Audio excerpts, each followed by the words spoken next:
सबही बाटे दंग। बनल दबदबा थार से घूमिला सबही बाटे दंग। अंबिका पाणे अयोध्या जिला के बाटे सबसे बड़ा दबंग। अंबिका पाणे अयोध्या जिला के बाटे सबसे बड़ा दबंग।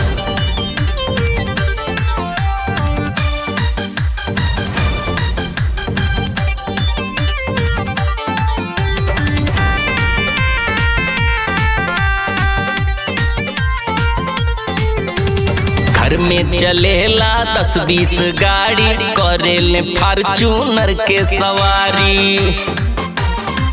हाँ, घर में चलेला 10-20 गाड़ी, करेले फार्चूनर के सवारी। बनल दबदबा थार से घूमिला सबही बाटे दंग। अंबिका पाणे अयोध्या जिला के बाटे सबसे बड़ा दबंग। अंबिका पाणे अयोध्या जिला के बाटे सबसे बड़ा दबंग।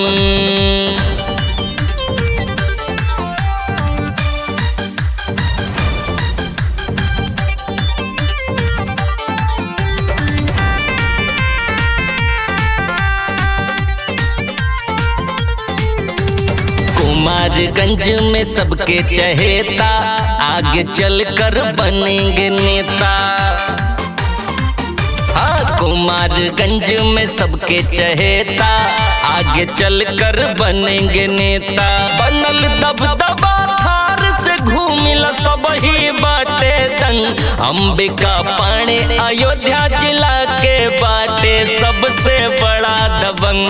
अंबिका पाणे अयोध्या जिला के बाटे सबसे बड़ा दबंग।